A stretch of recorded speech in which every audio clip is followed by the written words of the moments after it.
Frank is a purebred beagle. He's 8 months old, and he's the love of my life. All the way from Michigan. So we're in Toronto, so we had to drive about 4 hours to get him. Yeah. It was extremely stressful because it was during the pandemic as well, and we couldn't cross the border. So communicating with the breeder was quite difficult. And we ended up having to get a friend too, who was American, to go across and get him for us, and we waited on the other side of the border. But other than that, it was pretty smooth. You just need to pay a fee on the cost of the dog to be able to get them across the border. He was such a happy boy. Like, he was just stoked to see people. Big smiles on all our faces. Like, he was so good and so happy, and he was really good in the car ride back too. I was kind of in like denial of it actually happening, and then the day before we finally went to PetSmart and got everything, but it kept feeling like, oh, did we forget something? Like, did we not have it ready? Like, he's coming tomorrow, we're gonna go get him. So it did feel chaotic, and I felt like we'd missed something, or yeah. He was mischievous and curious. He wants to get into everything and anything, and he will trick you and like swindle you into getting his way. And he's also very happy and high energy. He's like never really upset, which is a problem we've been having because it's almost like it needs to be something he's not allowed to have to keep him interested in it. So when it's new, he's like interested and like, this is great, but then when he realizes like he can have this and it's fine, he's kind of over it. So it changes very often. I don't think he has a favorite toy right now. We have a fake bottle of Patron stuffy. I think we've thrown it out now. That lasted 4 hours. He ripped it open and pulled the stuff out, and I think he's upset. Recently he was so good up until like about 6 or 7 months. He was like never breaking any of his toys, but ever since he broke the first one and was able to get into it, it's been every single one, just tearing apart. Pretty good. He likes people. And like, if they don't pay attention to him, he wants to know why, and he gets in their face. So we've had friends who were allergic to dogs come over, and it's quite irritating because he's just constantly on them, like, why aren't you loving me?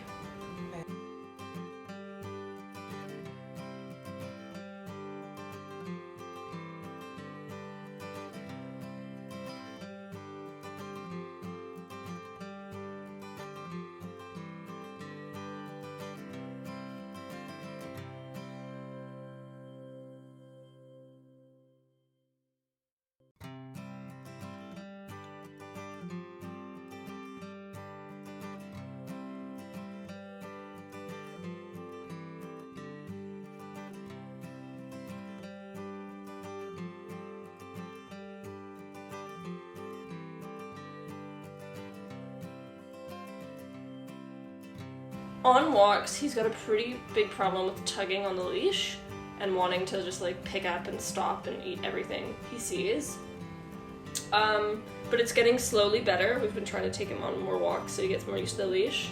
Around other dogs, he just demands to see them. Like, he needs to greet every dog he sees. He'll like stop dead in his tracks.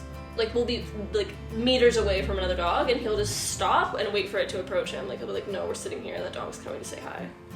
The leash issues and it being really annoying to walk him, his going to dog parks is our like primary way of exercising him for a long time. We'd go twice a day. He loves them. He runs laps around them with other dogs for like the whole time.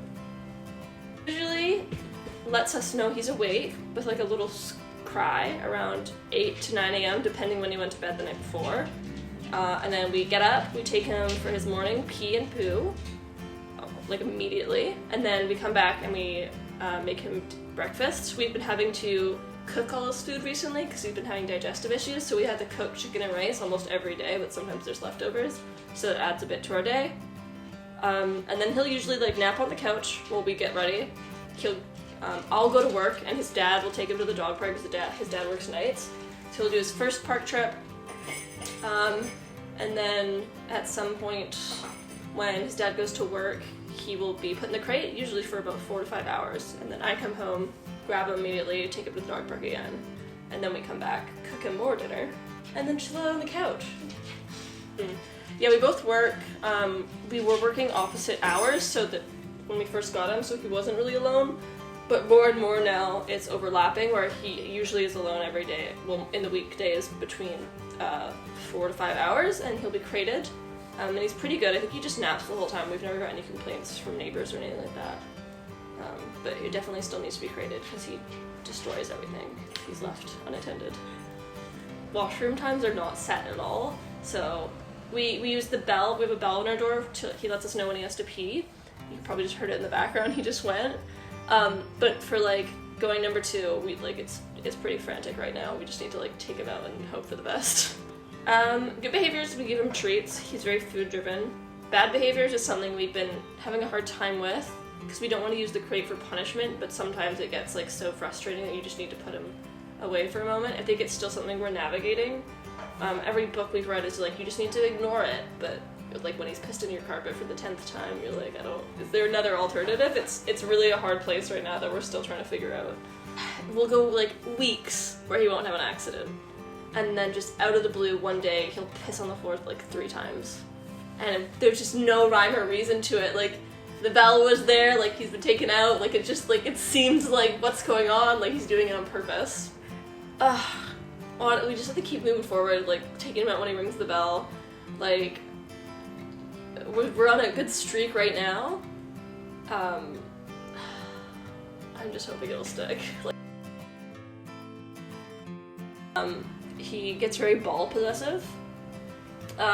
Especially if the dogs are smaller than him or around his size, he'll actually like snap at them. But if it's a bigger dog, he usually cowers out. But yeah, really possessive of balls.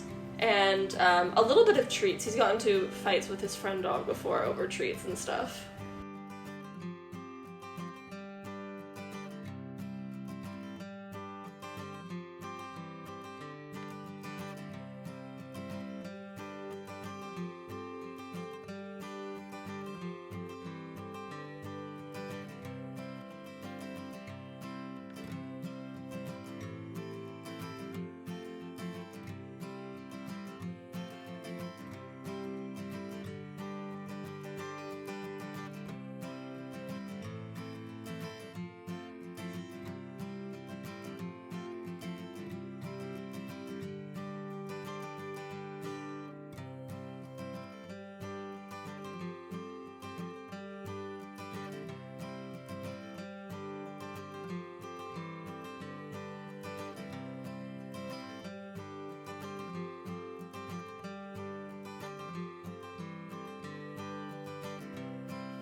So Frank is luckily pretty easy, like, for care-wise. He is very tolerant of the cold, and he also refuses to wear jackets.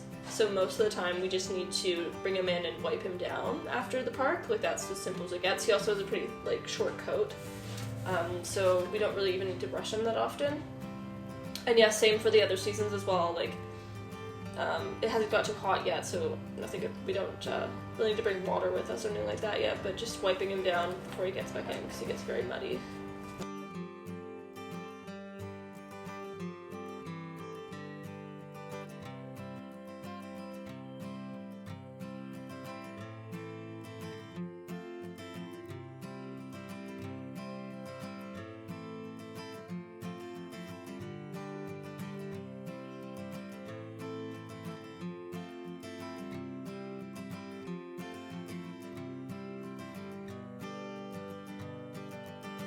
Break some things down.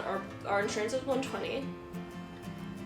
Back when we were getting dog food, it was like a big bag for $70, and that would be about 2 or 3 months. So let's say like $30 a month on food, and then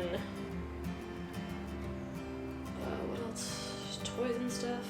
But he keeps going to the vet. Like every month we've had to go. So like I want to say $120. Like $200 for insurance and food, and then a whopping another $400 a month right now for vet because he keeps having to go. It's fantastic. There's some really good vets there, and there's some ones that annoy me a little. Like we've had 2 instances where Frank cut his foot one time, and we wanted to call just to get an opinion. Like oh, you're our vet. We've been going through for multiple months now. We wanted to just like, what do you honestly think about this? And they're like, we can't tell you over the phone. You have to bring him in. But then I try it again, because he has his stomach issues, and they're like, okay, we can give you some medication for diarrhea, just come pick it up, you don't need to bring him in. So it's like, it depends who I talk to that day, and it's quite frustrating.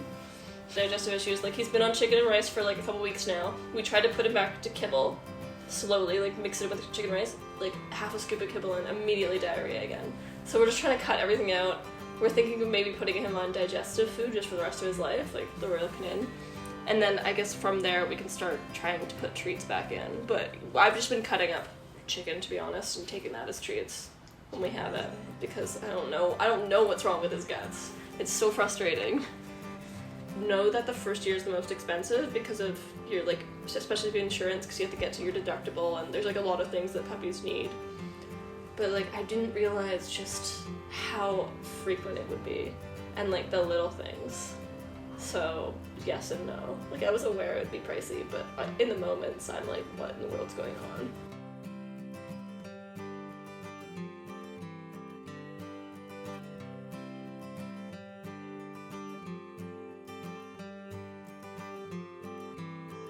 How much you're about to spend on that dog? Probably have the same amount in savings for your first year of vet trips. That would have been really good. Like dedicated to the first year. You put him like before you. And it's not like in a bad way, but it's just, yeah. Like are you in it just because you want a cute animal, or are you in it because you want like a companion that you'll have to consistently care for and pay for? Because they stop being cute real quick when they're pissing on your carpet. Yeah. And also, do you have like support from other people as well, especially if you're single? Like, do you know that you have like solid few friends that can help you watch him when like you're sick or something? Because it's really hard to do alone, and I wouldn't recommend doing it alone, to be honest.